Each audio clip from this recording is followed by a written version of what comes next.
Are you concerned about falling? In the next year, 1 in 4 seniors will experience a fall. Do not allow yourself to become a statistic. Tai Chi is proven to reduce your fall risk by 58%. Classes for all abilities are available throughout DuPage County. Tai Chi. Exercise for life. Exercise for you.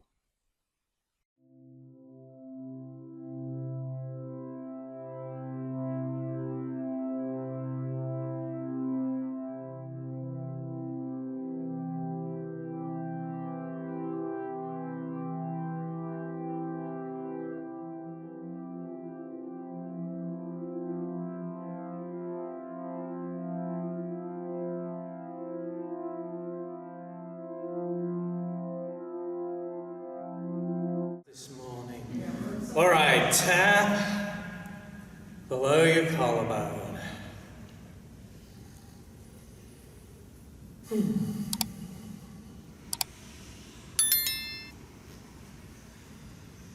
And welcome everybody to the penultimate class of this session.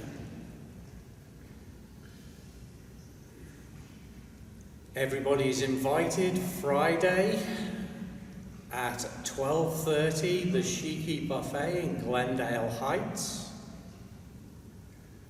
It is at the northeast corner of Bloomingdale Road and Army Trail, behind the Shell gas station and Midas and McDonald's and Taco Bell.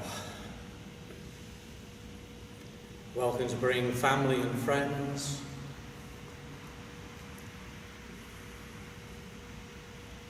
And then next Wednesday is our last class of this session.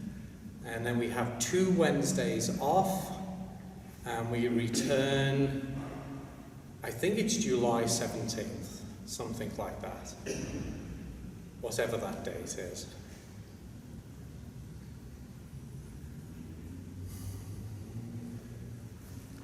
Our annual picnic will be 1 o'clock on Friday, September the 6th. So put that date on your calendar.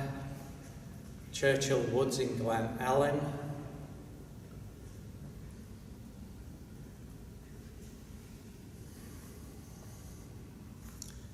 Potluck, bring stuff to share. As long as you bring enough for me not to bring anything, it's good. Middle of your sternum.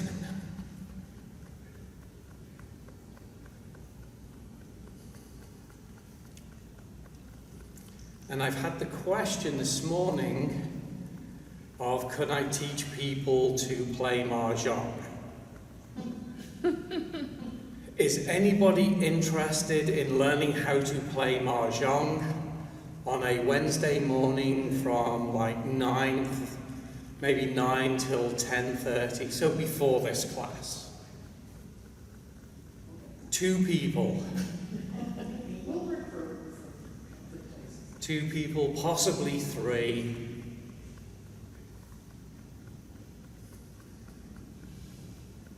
I might say that if you're a library member, they have beginning Mahjong classes. I'm sure you're better than they are, but I have no idea.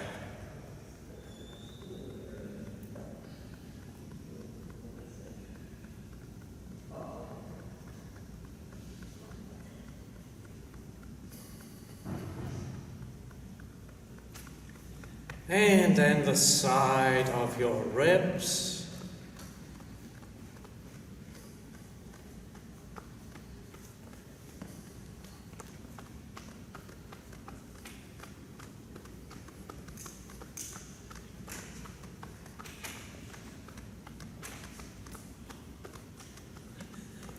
Well, have a think about that. Let me know next week. And we could get started when we come back in July. would it be like here? Here? With the Elmhurst Park District? Yes. Okay.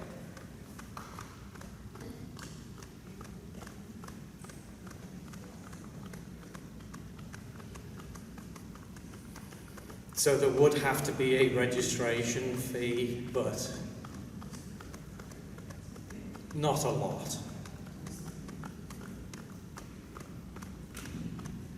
So think whether you want to, whether that timing would work, what you think would be a reasonable cost, and we can get that set up. Right, loose and relax. Swing your arms again.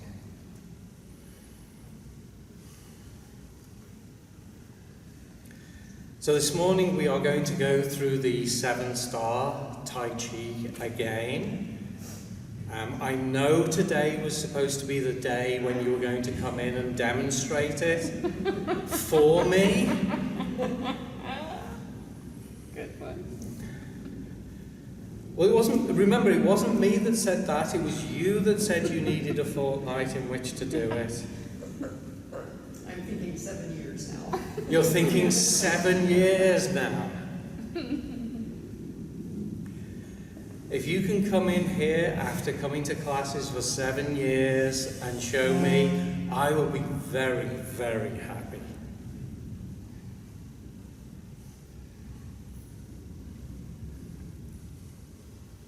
And so going forward, we will incorporate it into classes. We won't spend as much time on the details on it.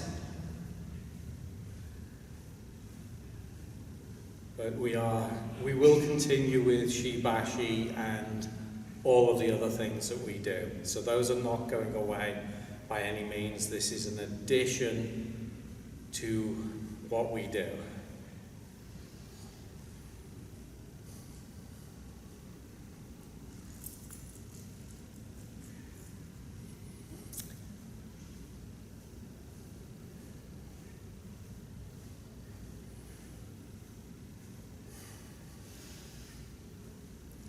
And so if you are a Shibashi lover, the Iron Range clinic that I'm teaching, June 28th to 30th, the Saturday of that is going to be all about Shibashi. I'm going to do my deepest dive ever into that. We're going to go over the intricacies of each movement. We're going to go over details of exactly how to do the transitions. We are going to look in detail at the organ flows of which exercise stimulates which organ. We are going to learn how to trace your energy channels so that you know that your lung channel for existence exactly flows from here, up here, down the top of your arm to your thumb, and then it switches to your index finger, and so you'll be able to trace all of your energy channels. So when I go twist waist and swing arms for the spleen, you will be able to think, okay, spleen flows from your feet to your chest. And you'll be able to think, okay, well, I've got this general flow from the feet to the chest, which is good, or you'll be able to go detail of, like, this is exactly where the energy channel flows. And so that will be available via Zoom, so you do not have to drive to northern Minnesota. Although it's a really nice drive, especially if you go up the Great River Road, take 2 days, drive up, find the source of the Mississippi. Really, really nice drive. And then the Iron Range up there and the Boundary Waters is just beautiful. Northern lakeshore of Lake Superior is largely unspoiled.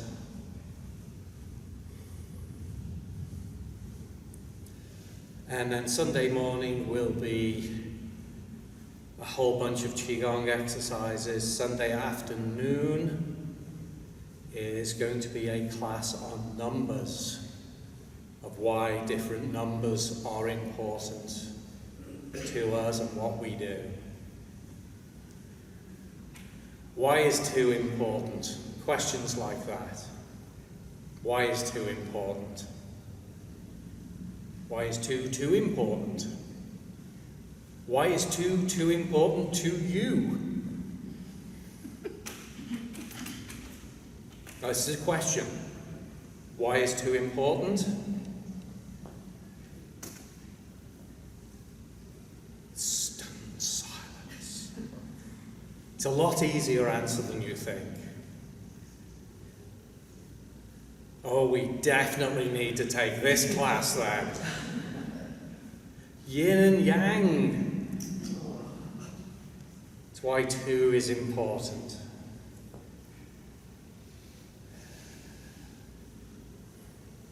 You'll learn things why you generally don't do things in 4s or have house numbers that have 4s in them. Because the word for 4 sounds the same as the word for death. So the same way that tower blocks don't have a 13th floor here, they don't have a 4th floor in China. So you'll learn lots of fun stuff like that.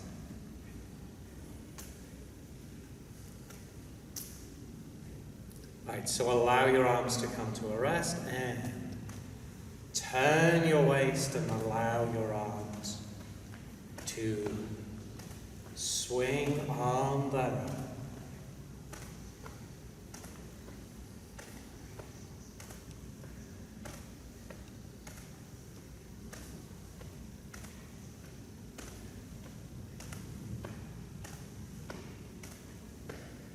And tap the small of your back inside your shoulder.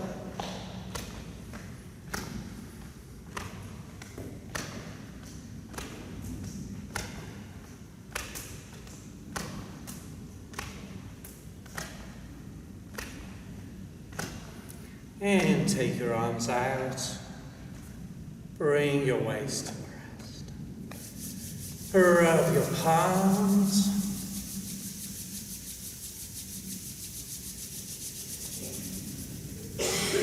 Hands on the small of your back, keep your head still, your head upright, circle your waist.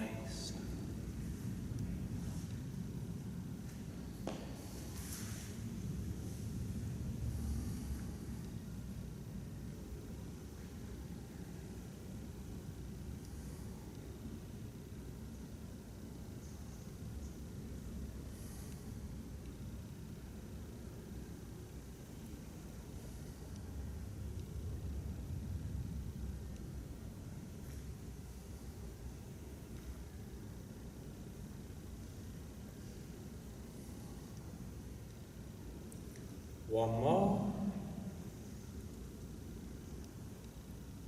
Change direction.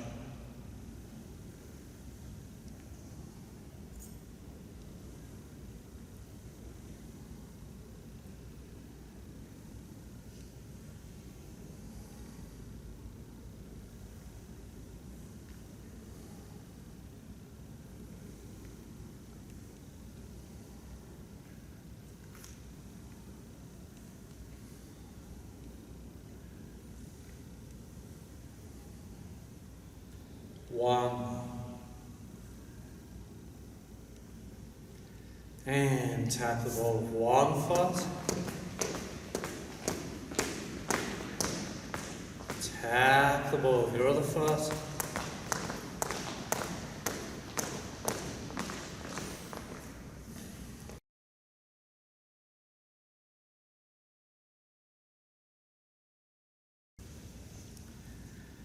Seven-star Tai Chi Chuan, or in Chinese it would be Chi Sung Tai Chi Chuan. In Korean it would be Chil Sung Tai Kuk Kwan. And so it is roughly translated into English, the great ultimate fist of 7 stars. And so it's a sequence of 7 movements taken from Tai Chi that I've put together to create a link between the Tai Chi for health and Shibashi and Qigong exercises that we do and the Tai Chi Chuan 24 posture form classes that I do. And I designed it so it could be done both standing and sitting.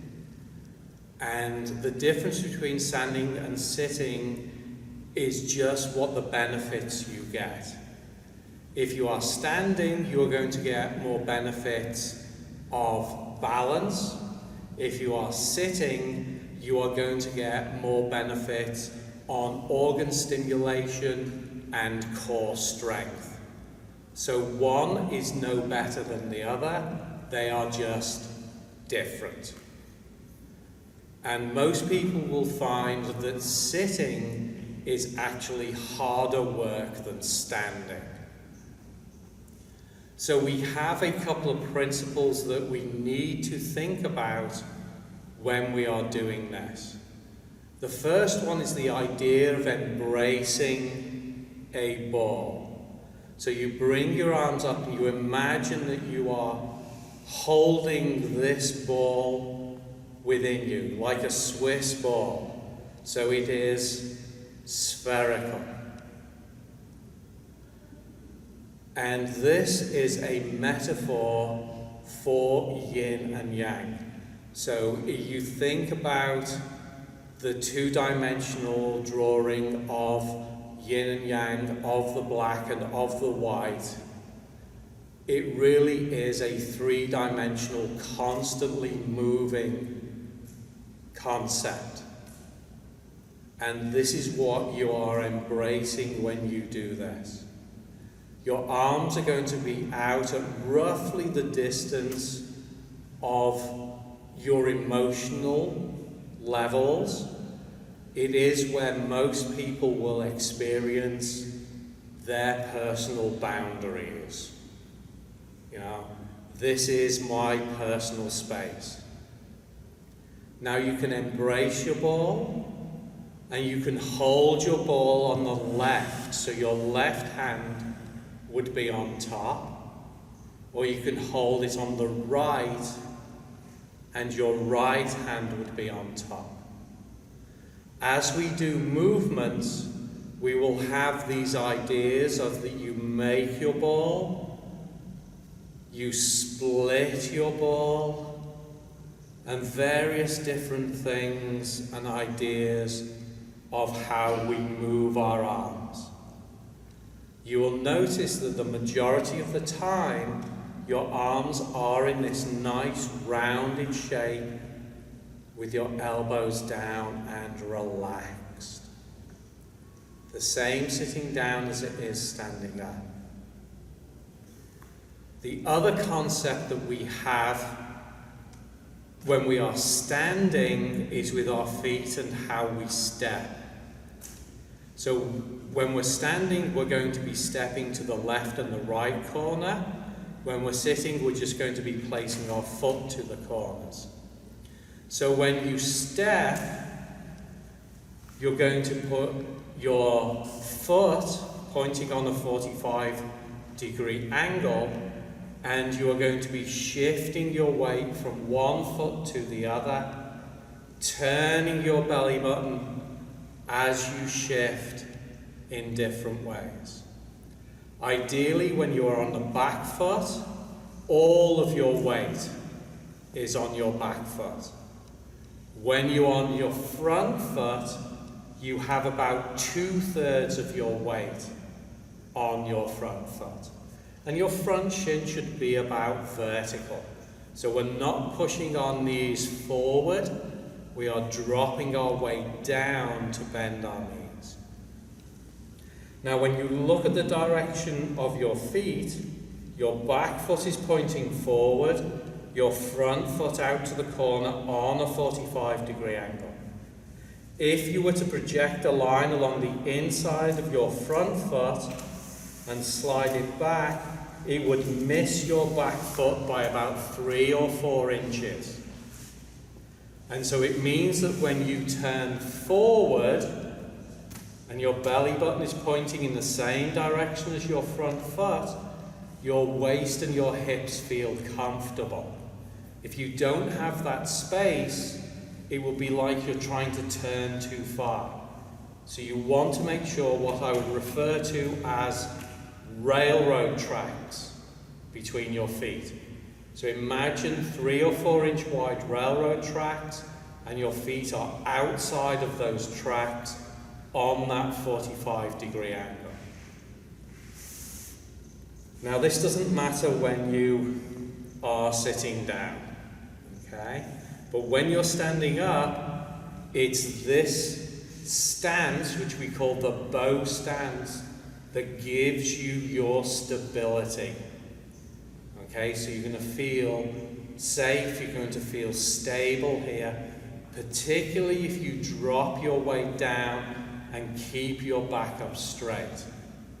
So your shoulders should always be above your waist, and your shoulders move only because your waist moves. Okay? So when we do this, we start with the introductory movement in the center.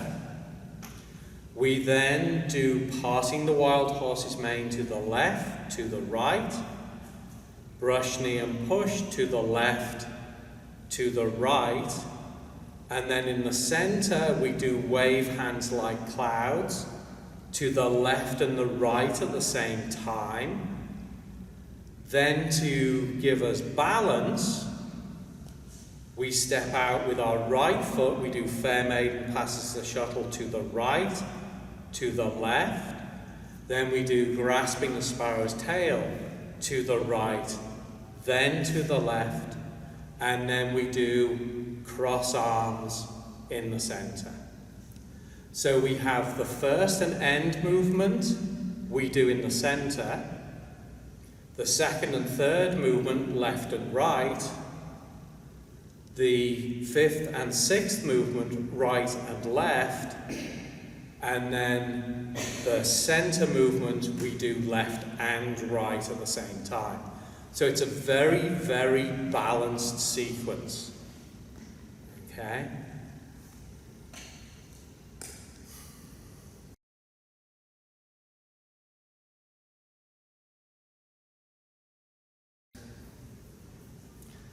So 7-star Tai Chi, standing.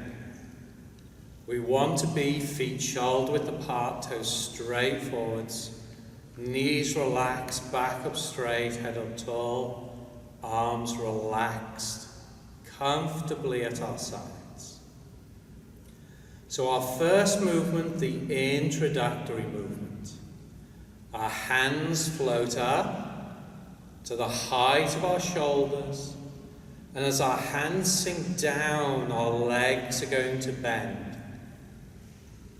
And now you're going to try and keep your legs bent throughout the remainder of the sequence. So our next movement is parting the wild horse's mane. So we shift our weight to our right foot. We bring our right hand on top, our left hand underneath. If you want, you can bring your left foot in. We step with the left, we create our railroad tracks between our feet. We touch our heel, we put our foot flat, and then our hands change as we shift and turn to our left foot. So we shift and turn to our right foot. We bring our left foot in to that shoulder width apart. As you shift to your left foot, you bring your right hand underneath to make your ball. You can bring your right foot in if you choose, then step, and again creating your railroad tracks. Touch your heel, foot flat, and your hands change as you shift and turn to your right foot. We shift and turn to your left foot. Bring your right foot in. Now as you shift your weight to your right foot, you bring your left hand palm down just above your center. Bring your left foot in. And again, so we step with the left, we touch the heel, we put the foot flat. So now our left hand brushes our knee and our right hand pushes as we shift and turn to our left foot. Shift and turn to your right foot. Bring your left foot in. As you shift to your left foot, your hands change. So your left hand is on top of your ball, your right hand is above your center. Your right foot can come in. Step with your right foot, touch your heel, foot flat. And again, we shift and turn to our right foot. Our right hand brushes our knee and our left hand pushes. And as you do this, as your weight goes forward each time, remember our goal is to end up with about 2/3 of our weight on our front foot, 1/3 on our back foot. Backs up straight, heads up tall, and our weight is dropped down, giving us stability. So now the central movement of wave hands like clouds, we do to the left and the right at the same time. So our left palm turns towards us, we shift and turn to the left, our hands change on the left side and we step our right foot back in. Shift and turn to the right, hands change. Shift and turn to the left, hands change. Shift and turn to the right, hands change.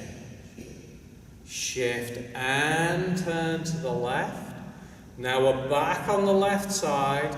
Now we make our ball, we bring our right foot in. So now we're starting the second half with the right then left. Again, we step with our right, we touch our heel, we put our foot flat. So as we shift and turn to our right foot, our right hand comes over our head and our left hand drives forward. And we try and keep our weight dropped down so both feet stay firmly on the floor. Now shift and turn to your left foot. Bring your right foot in. As you shift to your right foot, bring your right hand down on top of your ball. Bring your left hand underneath. Bring your left foot in. Step with your left, touch your heel, foot flat. So your weight shifts, your belly button turns to your left foot, your left hand comes over your head, and your right hand drives forward. Shift and turn to your right foot. Bring your left hand on top of your ball, bring your left foot in. Shift to your left foot, bring your right hand underneath, bring your right foot in. Step with your right again. Creating those railroad tracks, touch your heel, foot flat. Your hands change just like parting the wild horse's mane, but this time your back hand is forward. Turn your belly button to your back foot. Shift your weight to your back foot. Pull your hands down. Bring your left hand up to support your right wrist. Then shift and turn to your right foot. Reach your left hand over. Separate your hands to the sides. Then imagine your hands are resting on top of your ball. Roll them over your ball as you shift your weight back. And then as you shift your weight forward, push that ball up and away.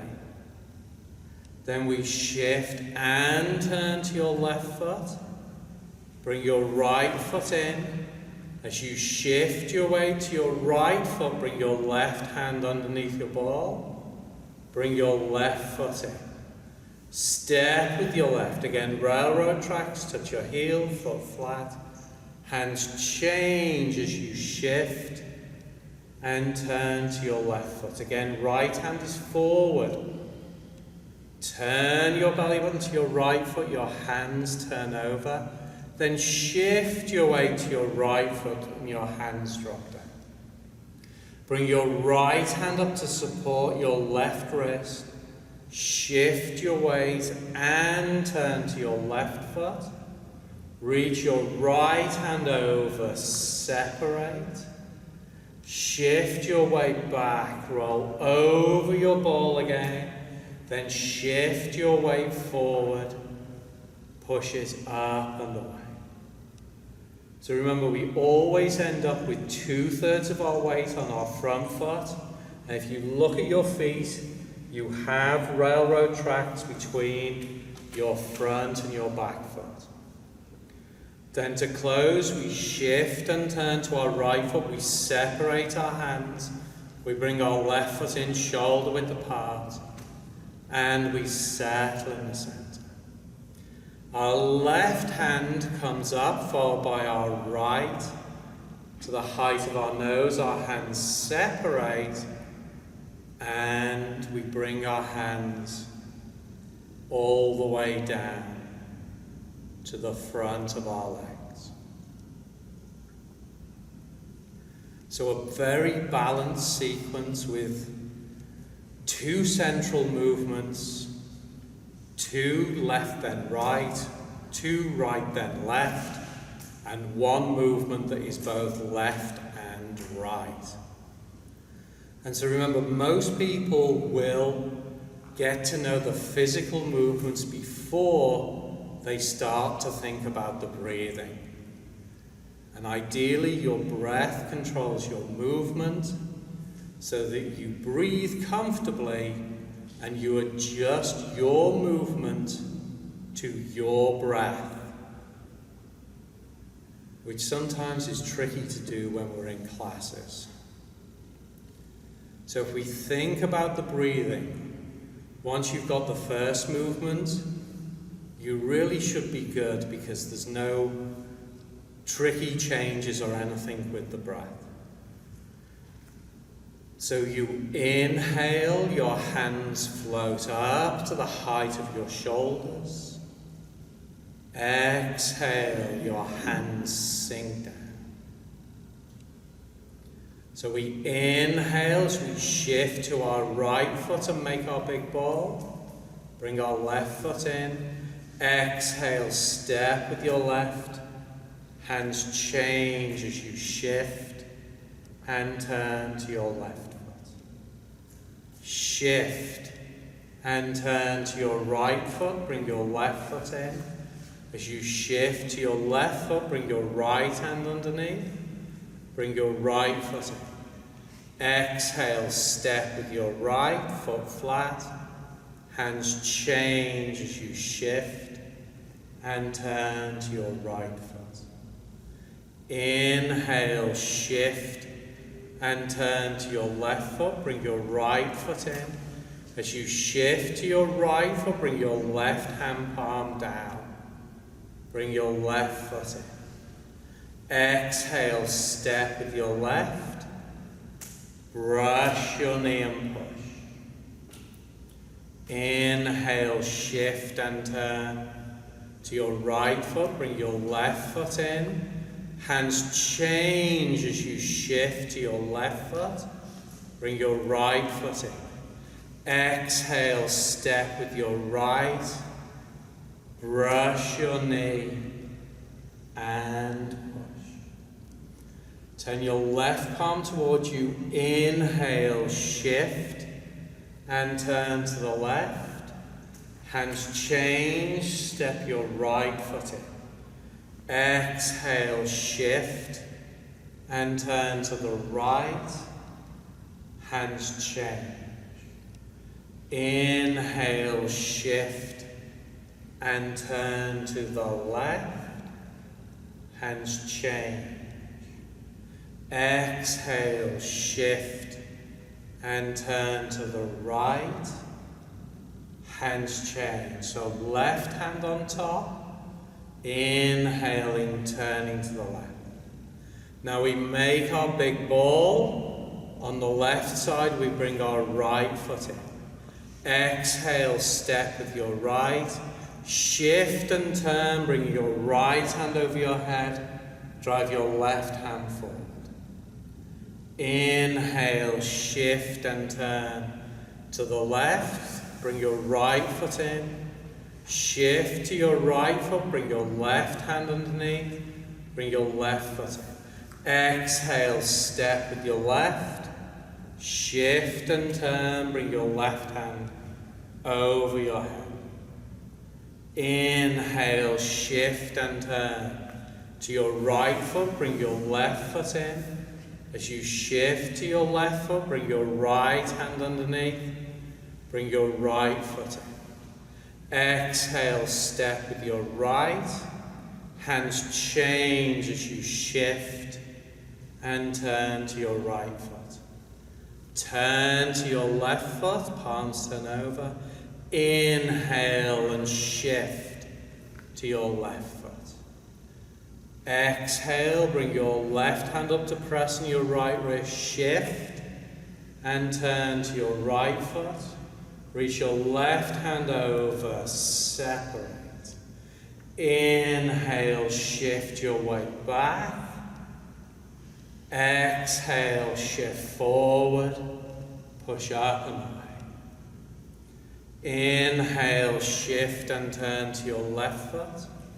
Bring your right foot in, shift to your right foot, bring your left hand underneath, bring your left foot in. Exhale, step with your left. Hands change as you shift and turn. Turn your belly button. Inhale, pull back and your hands drop down. Exhale, right hand presses on your left wrist. Shift and turn. Reach your right hand over, separate.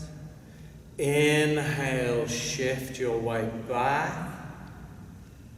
Exhale, shift forward, push up and away.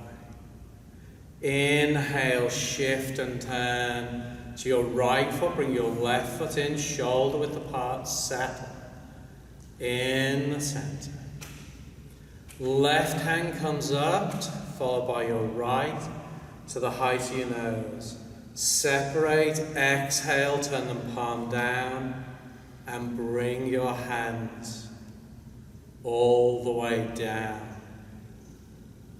to the fronts of your legs. So typically with the breathing, as you are moving out, you are going to be exhaling. As you are moving in and making your ball, you are going to be inhaling. On the first and the last movements, you are inhaling as your hands come up, exhaling as your hands come down. On the central movement with wave hands like clouds, you are inhaling as you turn to the left and exhaling as you turn to the right. So as long as you remember that your hands floating up is an inhale, you should be able to remember the breathing all the way through, because if you change your movement, your breath is going to change. And there are no places where that is not true in this sequence.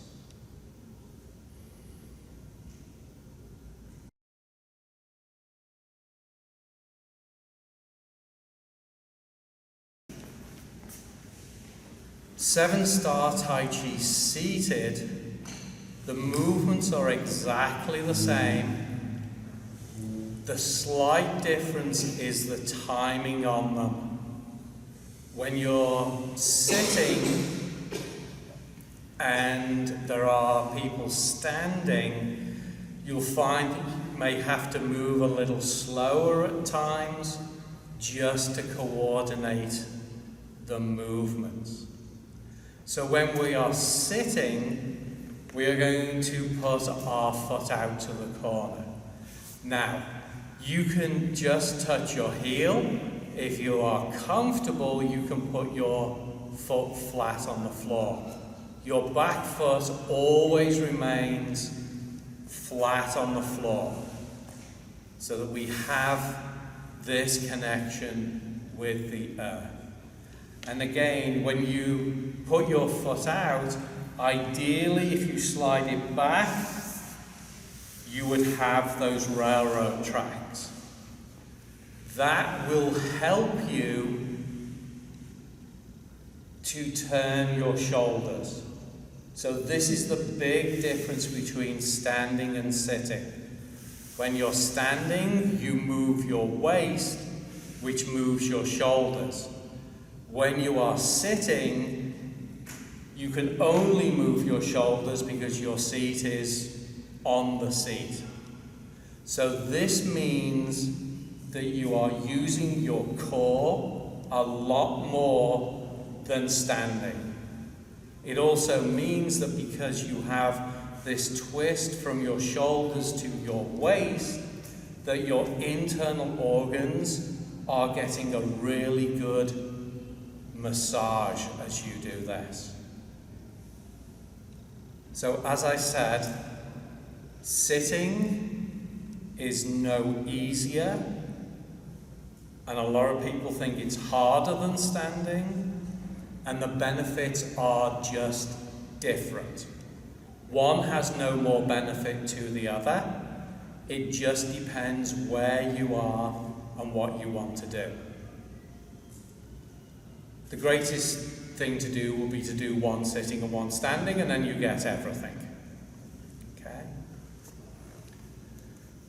So, ideally, we are sitting forwards on our chair. If we are sitting back, we want to have our seat pushed as far back as we can so that our back is up straight. Feet are flat on the floor, arms are relaxed at our sides. So the same as we did standing, our hands float up to the height of our shoulders, our hands sink down. So we make our ball on the right side, so our right hand is on top. So this is where the difference comes in. If you're standing, you have the weight shift, so it takes just a little bit longer. We step our left foot out, we touch our heel, and if we're comfortable, we can put our foot flat. So our hands change because we turn our shoulders to our left foot. Then we turn our shoulders forward. We bring our left foot in. We bring our right hand underneath our ball. We put our right foot out. We touch our heel. If you're comfortable, you put your foot flat. Then you turn to the right, using your shoulders this time instead of your waist. You turn forward. Bring your right foot in, bring your left hand palm down, just above your center. Step out with your left foot, touch your heel, turn your shoulders to the left, left hand brushes your knee, right hand pushes. Turn forward, bring your left foot in, hands change.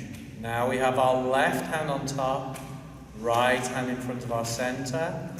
We step with our right, we touch our heel, and then our right hand brushes our knee, and our left hand pushes because we turn our shoulders.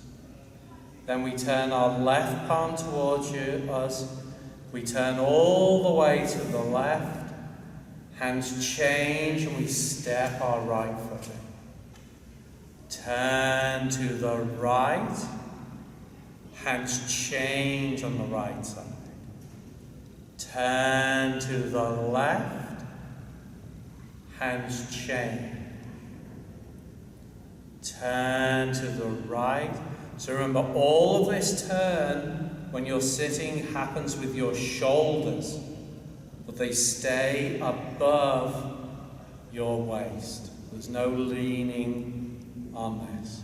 So we turn to the left. Now we make our ball with the left hand on top. We step our right foot out, we touch our heel. If you're comfortable, you put your foot flat. And again, we turn our shoulders to our right foot, bring our right hand over our head, drive our left hand forward. Turn forward, bring your right foot in, bring your left hand underneath your ball. Step your left foot out. Again, touch your heel. If you're comfortable, put your foot flat. Turn your shoulders to the left. Bring your left hand over your head. Drive your right hand forward. Turn forward. Bring your left foot in. Bring your right hand underneath. Now, with the last movement, you can put your foot out to the corner, or you can put it straight forwards and touch your heel. So now this time you're going to turn to the corner and your hands change as you turn forward. Then you'll turn to the corner and pull your hands down on the left side. Bring your left hand up to support your right wrist. Turn forward. Reach over, separate, roll back, push up and away. Then bring your right foot in, bring your left hand underneath. So again, you've got the choice to step to the corner, or you have the choice to step forward. If you step forward, you turn to the right, hands change as you turn forward. Turn to the left, pull down on the right side. Right hand supports your left wrist, turn forward, reach your hand over, separate, pull back, push up and away. Then to close, we separate our hands, we bring our left foot in, and we bring our left hand up to our nose, followed by our right. We separate and bring our hands down. So in a mixed group of standing and sitting, you have to just adjust just a little bit the way that you do the movements with the timing to coordinate both. And then you have that little difference on grasping the sparrow's tail at the end, whether you put your foot forward or you put it to the corner. Again, it's just different. And now the breathing. So we inhale, our hands float up.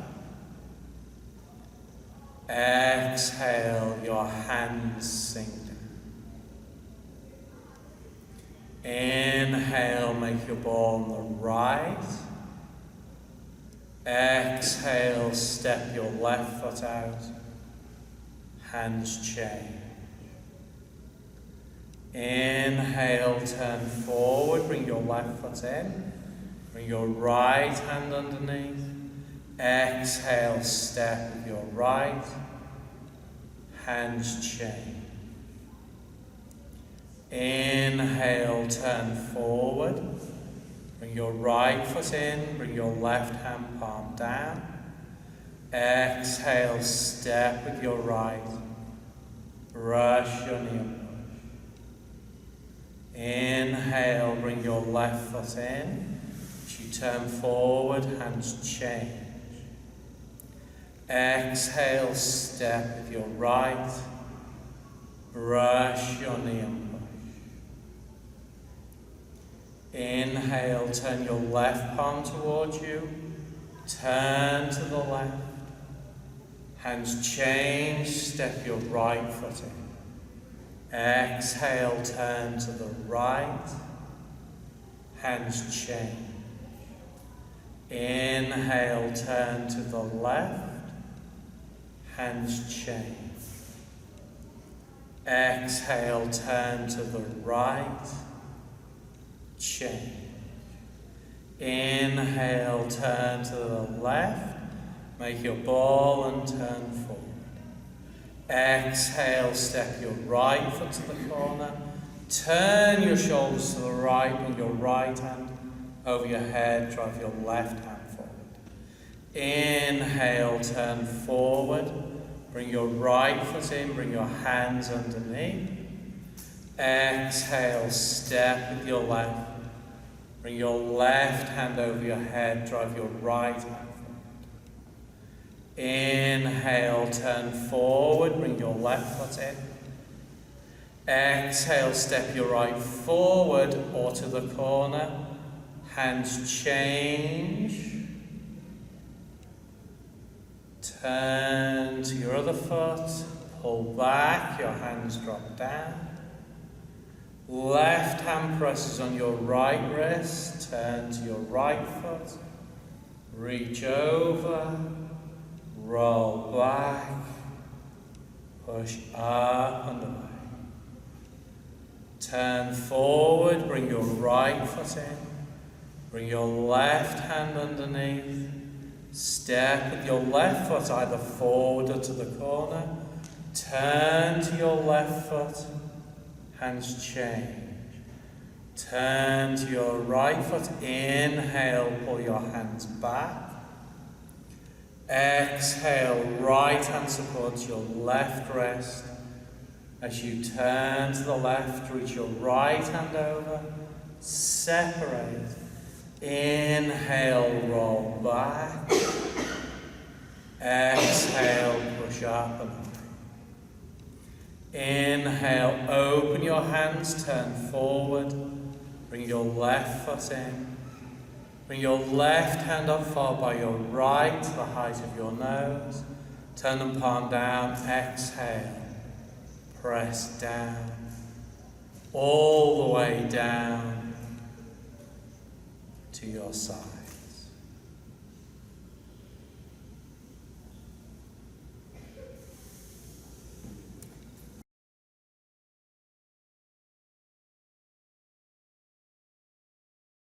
Can we do another brain exercise? We did this one. This one wasn't enough for you? All right, so a request for brain exercises then. So remember, our basic brain exercise is thumb on one hand, point at it with your other hand, and switch back and forth. Remember that your thumb has to go down when your finger comes in. And again, you start, again, with these, start slowly and figure it out because you need to build the connections.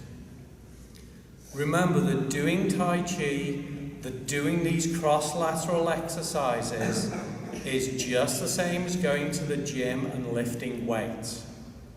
You do not go into the gym and look at the 50-pound weights and go, all right, I'm going to do bicep curls with them. You're just not going to be able to do it. You go into the gym, you start with the 2-pound weights, and you do the 2-pound weights. When you can do that, you upgrade to the 5-pound weights as you build muscle. And your brain is no different. You need to start slowly in order to give your brain the time that it needs to build those connections and to grow. So, lifting weights, you increase weights. Cross-lateral, you increase speed. Okay? The principle is the same, that you start slowly, and as you build the muscle, you can go smoother and you can go faster. And then when you can do one, you move on to the next one.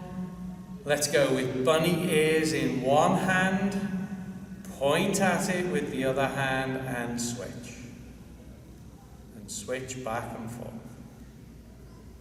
So remember, the thumb must be up here and in on the other one. And so again, you just start slowly, and when you've built the connections,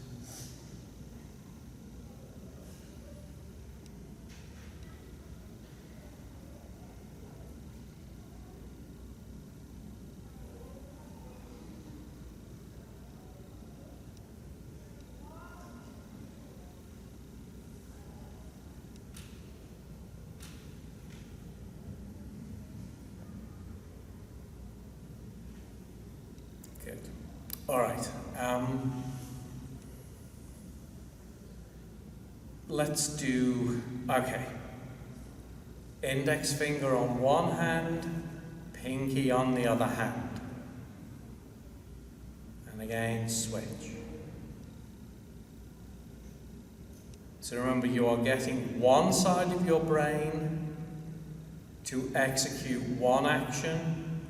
You are getting the other side of your brain to execute the opposite action. And it's all about how well your left and your right brains can communicate while they are trying to do those opposite actions. This one's a little easier when the thumb's not involved. This one's easier when the thumb's not involved. You know, different people find different ones easy and different ones hard. And there doesn't seem to be any correlation between who it is.